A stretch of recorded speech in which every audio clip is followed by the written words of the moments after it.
Hi, my name's Phil. I like talking about politics, and in this video I'd like to discuss the political ramifications of the Orange One testing positive for COVID at the weekend. Not so much the implications for the presidential election. I might touch on that a little bit. More in terms of the change in the narrative for COVID and how it might impact the Republicans' plans to corner real power in America. But first, if you'd like to be notified of daily news and politics, please subscribe to the channel and click the bell notification icon. So, for me, the first point of interest over the weekend was the parallels between the news that Trump had tested positive and the same news half a year ago when our own Prime Minister Boris Johnson did. And then you had Bolsonaro in between as well. There aren't many heads of government have tested positive for COVID, are there? It is interesting to note that Johnson of the UK, Bolsonaro of Brazil, and now Trump of the United States were all leaders who downplayed the impact of the pandemic, who refused to endorse sensible, advised measures to protect against it for their countries, and who all boasted about going against the medical advice. Remember Boris Johnson? Seemingly days before contracting COVID, saying how he'd been shaking hands with lots of COVID sufferers in hospital. This was like maybe a week or two before he tested positive himself, I think. So national leaders who don't take the virus seriously all eventually succumbed. Who'd have thought that? In fact, one of the really bizarre things I saw over the weekend was an American commentator, obviously a Trump supporter, saying, well, this just shows that we shouldn't actually have any measures at all to try and combat it, like social distancing, because what's the point? Trump's caught it. Yeah, Trump's caught it. A person who did no social distancing and only recently started wearing a mask, and even then not very often.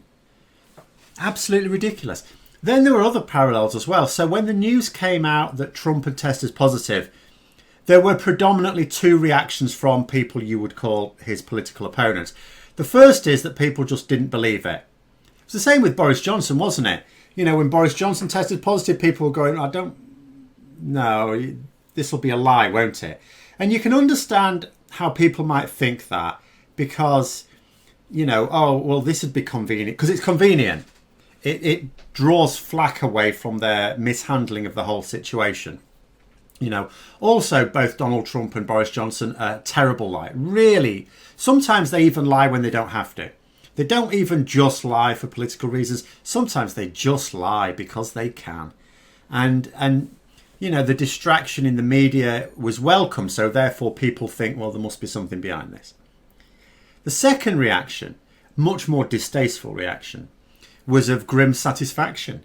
An attitude that did not exactly wish them well. Now, this isn't just distasteful, but it's also of no practical use, I have to say, from my own point of view.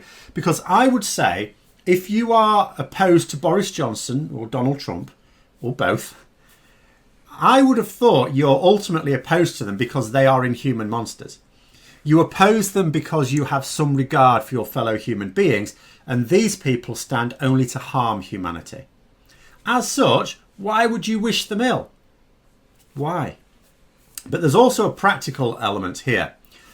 I didn't want Boris Johnson to become ill with COVID at all. I didn't want him to become seriously ill in the same way that I don't wish Trump to, because it absolves them of their vile actions. It distracts from the tens of thousands that they've killed as a result of their incompetence, to say nothing of the millions of lives that have been ruined as a result of it. Because now the media isn't focusing on that. Just as when Boris Johnson contracted it, the media turned its attention from the tens of thousands of people who were suffering to one. The same has now happened with America. The media is now focusing on a single life instead of hundreds of thousands of them. Johnson also gained a certain proportion of sympathy when he contracted it, which he did not deserve. This illness, assuming the president recovers well, may not do his presidential bid any harm. I don't know. I suppose polls will happen over the next week. We may be able to gauge it. I don't know what the impact will be right now. Although I can't help wondering what the impact will be amongst the part of his support base who believe the virus to be a hoax. Not really sure what they're thinking right now. I'd like to know. But I don't actually want to talk to any of them. And I do want Trump to recover, because when Boris Johnson is finally removed from power in the UK, He will retire into a life of luxury. He already has a few £1,000,000. He'll be earning mega bucks on the speech circuit, may even go to America. He'll be writing for right-wing newspapers and publishing his memoirs, as prime ministers do. He'll be making a fortune. He may have only been prime minister for a couple of years, and he will make a fortune out of it. He'll still complain about being poor with only his few million in the bank. But he'll still be able to lead a very, very comfortable life. He'll never have to worry about money, as he never has had to worry about money. I pin zero hopes on him facing any criminal charges for what he's done. Trump is different. However, Trump is different. He stands accused of some very serious charges indeed. Very serious. And I would like to see him face them. I want him to be beaten, not by a virus that he's enabled, but by the American people. And I want the American people to call him to account, not an infection that's using Trump's own hubris as a weapon. I want to see him dragged out the White House. Oh yeah, I don't want to see him go peacefully. I don't want him to start a war, but I want him to try and cling on to power. I want to see him hauled out of the White House. I want to see him pulled out of the back of an armoured police van and pushed into court. I want to see newspaper headlines that have his face all over it and just one word, guilty. And I want to see him in prison garb. It won't prevent the damage he's done and will continue to do. And it won't help anything over in the UK, at least not directly. But it will be a little slice of justice, the only justice I have any hope of seeing for the foreseeable future. And this positive test for me jeopardises that, because of the potential for some sympathy. And so I wasn't at all pleased about the news, and I was especially not pleased about reports of his hospitalisation.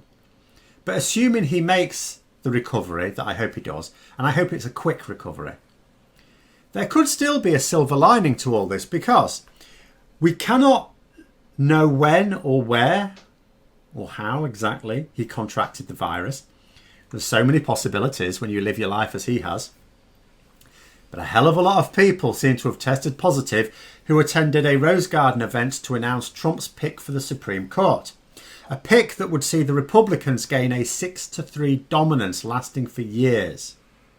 This is the real prize for Republicans, isn't it?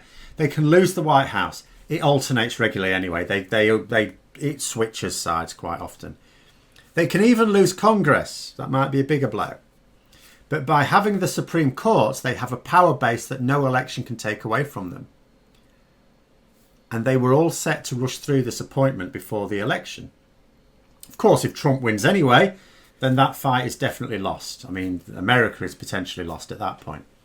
But given that some of the people who would need to be involved in making that appointment have now tested positive, and it's not like the Republicans have got lots of numbers to get this through.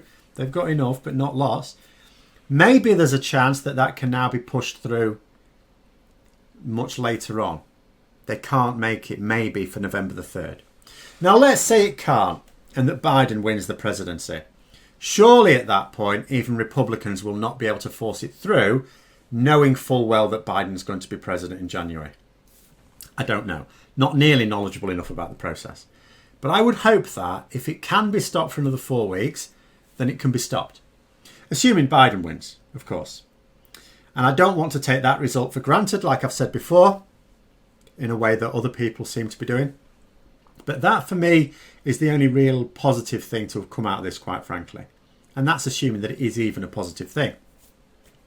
And if it turns out that it doesn't slow that power grab down, then, well, I actually see nothing good coming out of this. Nothing good at all. I might try and look around in vain and try and suggest, well, maybe it'll make ordinary Americans who weren't taking it seriously, because Trump said it was not something to take seriously, maybe they will. But I bet it doesn't do that either. But anyway, those are my thoughts. Let me know yours in the comments below. I hope you found the video interesting. If you did, don't forget to click the like button. If you'd like to support the channel further, please also click the Patreon link for details. And until next time, I'll see you later.